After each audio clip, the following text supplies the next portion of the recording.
Une femme qui a ce diagnostic de diabète gestationnel, dans la majorité des cas, elle est déclenchée.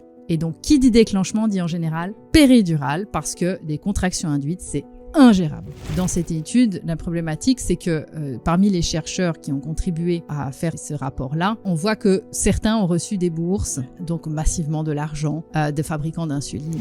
Le challenge de la femme pendant la grossesse, c'est d'augmenter massivement son volume sanguin. Et 30 à 40% de volume sanguin en plus, ça se fait pas en broutant. Le rôle de tous les praticiens légalement, la base légale, c'est ça. Une décision éclairée et le droit à l'information pour les gens. Hello, bienvenue, salut Charlotte. Hello Emma. Aujourd'hui, on va parler d'un sujet diabète gestationnel. Waouh, on l'a improvisé sur le pouce. On n'était pas parti pour tourner un épisode sur le diabète, puis je te dis, hey, tu sais quoi, viens, on parle du diabète aujourd'hui, parce que c'est vraiment, on est immergé dans le diabète gestationnel de plus en plus. J'ai des questions sur le sujet. Et puis, toi, tu n'as pas préparé de questions. On le fait comme ça au vol. Et exactement. Moi, j'aime bien. Ça va être vraiment une discussion. Donc, c'est parti. Let's go.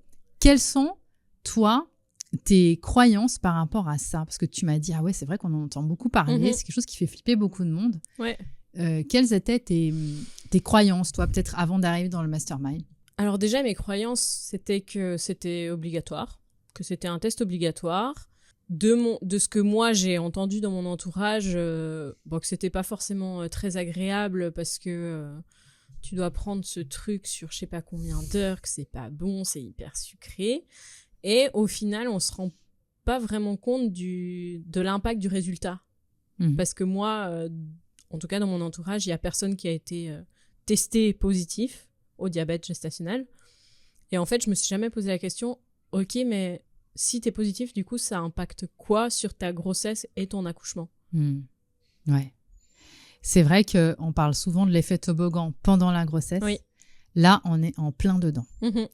Donc, un petit rappel, l'effet toboggan, c'est comment un geste médical ou une molécule chimique va créer un problème qui va ensuite falloir résoudre avec un autre geste médical ou une autre molécule chimique qui va ensuite créer un nouveau problème un peu plus grand et la petite boule de neige va devenir une avalanche. Ça finit en général pendant l'accouchement, cet effet toboggan, par une césarienne d'urgence en code rouge. Voilà, ça c'est le tableau juste pour comprendre. Et pourquoi il y a une porte d'entrée sur l'effet toboggan avec ce genre de test pendant la grossesse? Parce qu'une femme qui va être diagnostiquée avec un diabète gestationnel, elle va effectivement dire bye-bye à un suivi de grossesse tranquille parce qu'on va considérer qu'elle est à haut risque. Ouais, elle bascule. Elle bascule. Elle est plus dans le bas risque, donc c'est plus les feux verts. Si elle veut accoucher à la maison, en général, ça va pas le faire. Ouais. Même certaines fois en maison de naissance, ça risque d'être compliqué. Okay. Et puis, on va la monitorer beaucoup plus et elle-même va devoir se monitorer. Avec des suivis, voire même un harcèlement avec des applications. Vous êtes piqué, on doit se piquer plusieurs fois par jour, envoyer les résultats des glycémies. Enfin, c'est plus du tout la grossesse où on est en train d'être dans le flow. Plus du tout, c'est fini. Souvent, on en discute. C'est de savoir aussi d'où ils viennent ces résultats et d'où ils viennent ces tests, en fait. Ouais, c'est vrai que par rapport au diabète gestationnel, les recommandations ont vraiment changé à travers les âges, j'ai envie de dire. On a toujours tendance un peu à perdre la mémoire en tant qu'être humain. Et puis aujourd'hui, on ne sait pas quelles étaient les recommandations avant. Et surtout, est-ce que maintenant les nouvelles recommandations ont changé la donne? Parce que faut toujours savoir de quoi on parle et recontextualiser les choses. Alors déjà, tu m'as dit, je pensais que c'était obligatoire.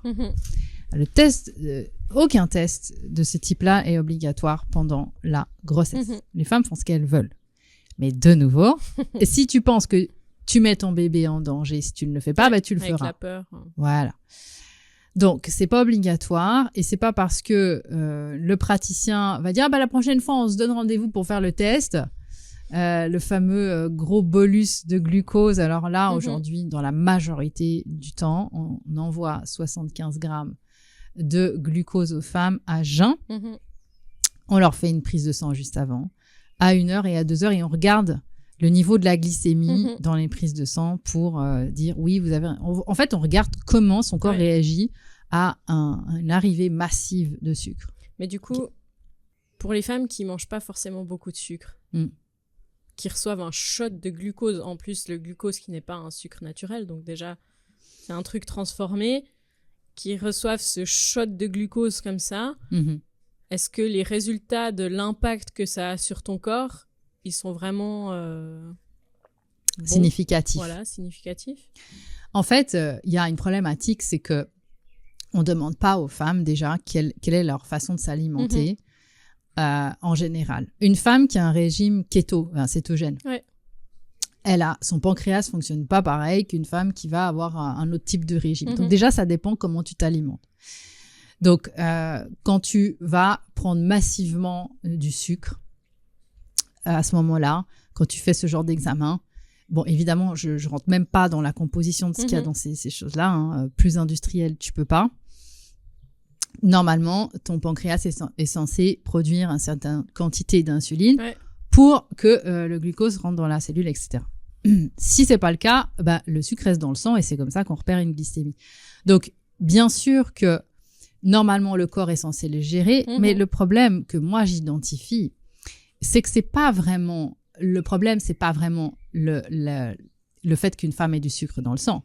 C'est qu'on a changé les seuils qui aujourd'hui vont étiqueter les femmes.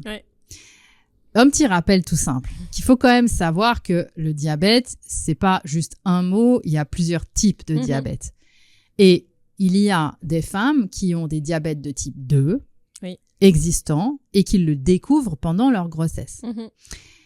Moi, quand je parle d'une femme chez qui tout va bien, c'est une femme chez qui vraiment tout va bien. C'est pas une femme qui découvre à 10 semaines d'aménorrhée, par exemple, elle fait une glycémie à jeun, donc on lui fait une prise de sang et on voit là il y a des résultats qui sont quand même un peu forts.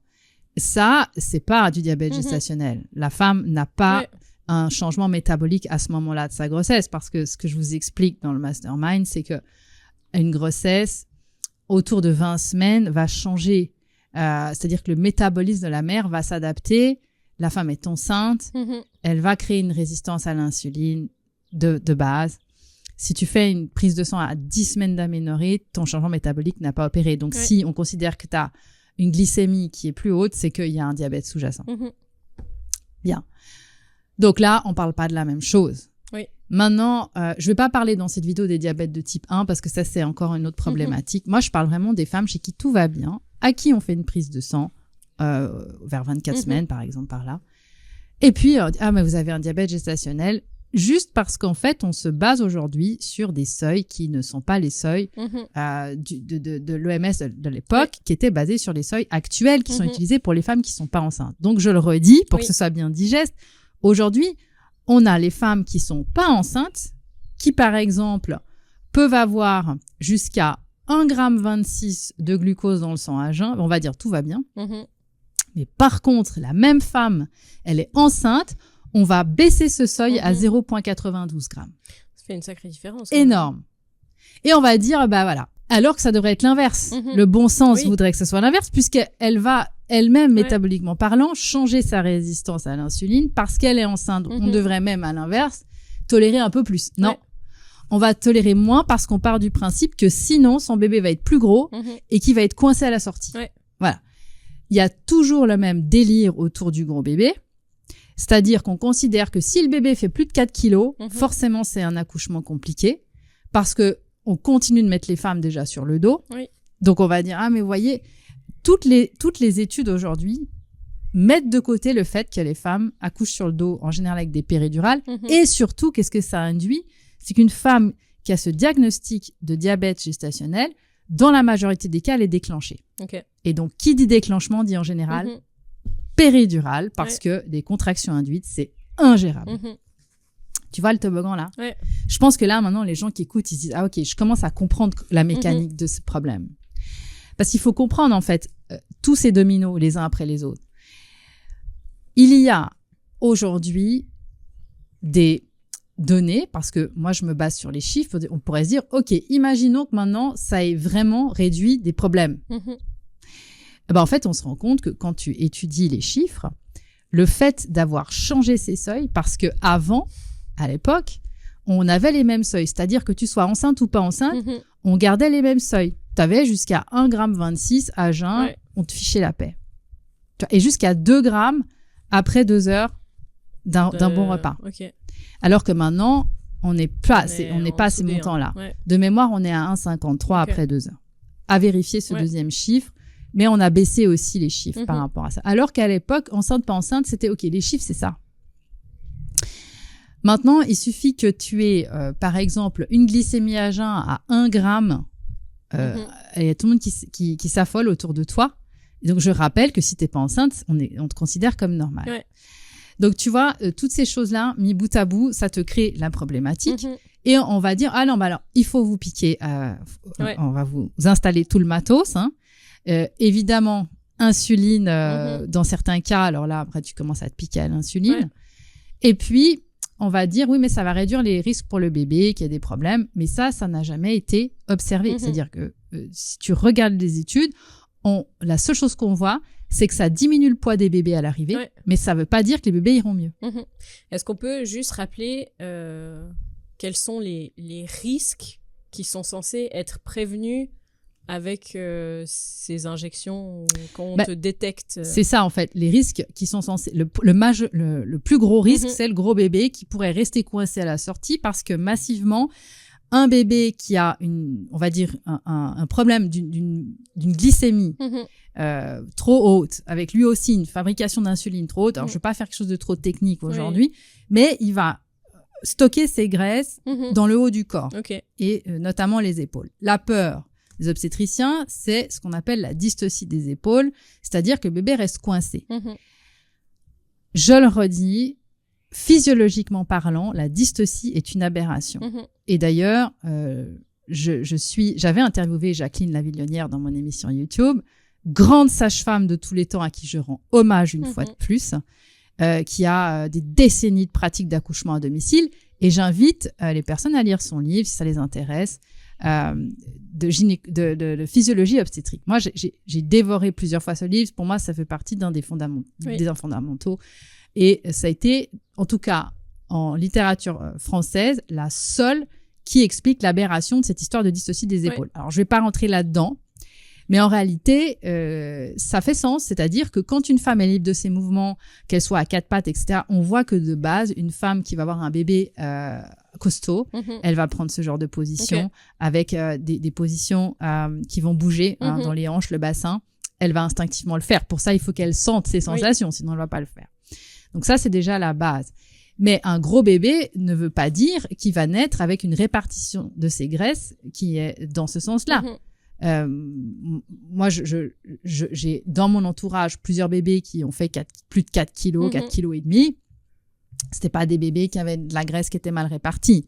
Donc, de nouveau, il faut faire la différence entre une femme qui avait un diabète préexistant et donc une pathologie avérée, d'une autre qui est juste une malade parce que les seuils ont changé. Et ça, c'est pas la même chose. Et donc, dans ce qu'on veut soi-disant prévenir, donc premièrement, c'est ce qu'on appelle la macrosomie, c'est-à-dire un gros bébé, parce qu'on part du principe que c'est plus dur à sortir, alors que je viens d'expliquer que non. Surtout qu'un bébé, c'est malléable, une tête, c'est malléable. Enfin, la femme aussi, elle a des hormones, son bassin bouge, c'est pas un cercle fermé comme des fois on peut penser quand on est un peu dans les fausses croyances. On est élastique et un bébé, il sort. Pour autant qu'on puisse bouger. Après, on veut prévenir les hypoglycémies chez le bébé qui, une fois sorti, pourrait avoir des hypoglycémies, voire des ictères, etc. Mais tout ça, en termes de chiffres, c'est pas mesuré. C'est-à-dire qu'on n'a pas aujourd'hui fait de corrélation entre les traitements, la prise en charge de ces diabètes gestationnels avec ces issues-là. Ce qu'on a pu, par exemple, comme je l'ai dit, démontrer, c'est que le poids des bébés était plus faible. Ce qui ne veut pas dire que derrière, ça n'aime. Il n'y a pas, aujourd'hui, les études ne prouvent pas ça. C'est pour ça qu'il y a un peu deux clans chez les professionnels. Il y a ceux qui disent non mais il faut suivre ces recommandations, et puis il y en a d'autres qui disent que c'est complètement aberrant. Et d'ailleurs, entre les pays, il n'y a pas les mêmes pratiques. C'est-à-dire que ce qu'on fait en Suisse, c'est-à-dire de faire le test à tout le monde, par exemple, ou même en France, ne va pas être fait au Royaume-Uni. Okay. Là-bas, c'est, voilà, si tu as un facteur de risque type, ben voilà, peut-être certains vont se baser sur l'IMC, alors que de nouveau, c'est pas non plus vraiment fiable. Mais bon, tout ça, ce sont des littératures qu'on peut lire en anglais et il y a très peu de choses en français à ce sujet-là. Donc, en fait, on est un peu dans une espèce de nébuleuse. Les gens ont peur, donc ils suivent le train.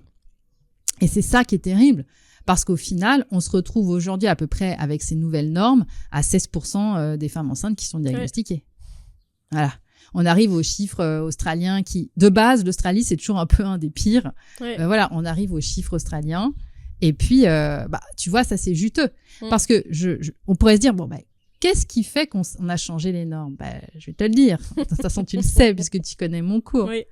Mais effectivement, il y a une étude qui s'appelle l'étude APO, sur laquelle on s'est basé pour dire on va changer les seuils, etc. Et dans cette étude, la problématique, c'est que parmi les chercheurs qui ont contribué à faire ce rapport-là, eh bien, on voit que certains ont reçu des bourses, donc massivement de l'argent, des fabricants d'insuline. Oui, encore une fois, c'est... Voilà.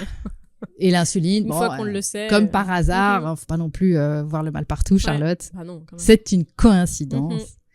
Grosse coïncidence, hein, mais bon. L'insuline est proposée aux femmes qui ont un diabète gestationnel. Voilà. Mais le monde est peuplé de coïncidences quand tu regardes bien. Donc voilà, moi, j'avais quand même envie de replacer certains chiffres, histoire qu'on puisse quand même prendre une décision éclairée. Oui. Tu vois.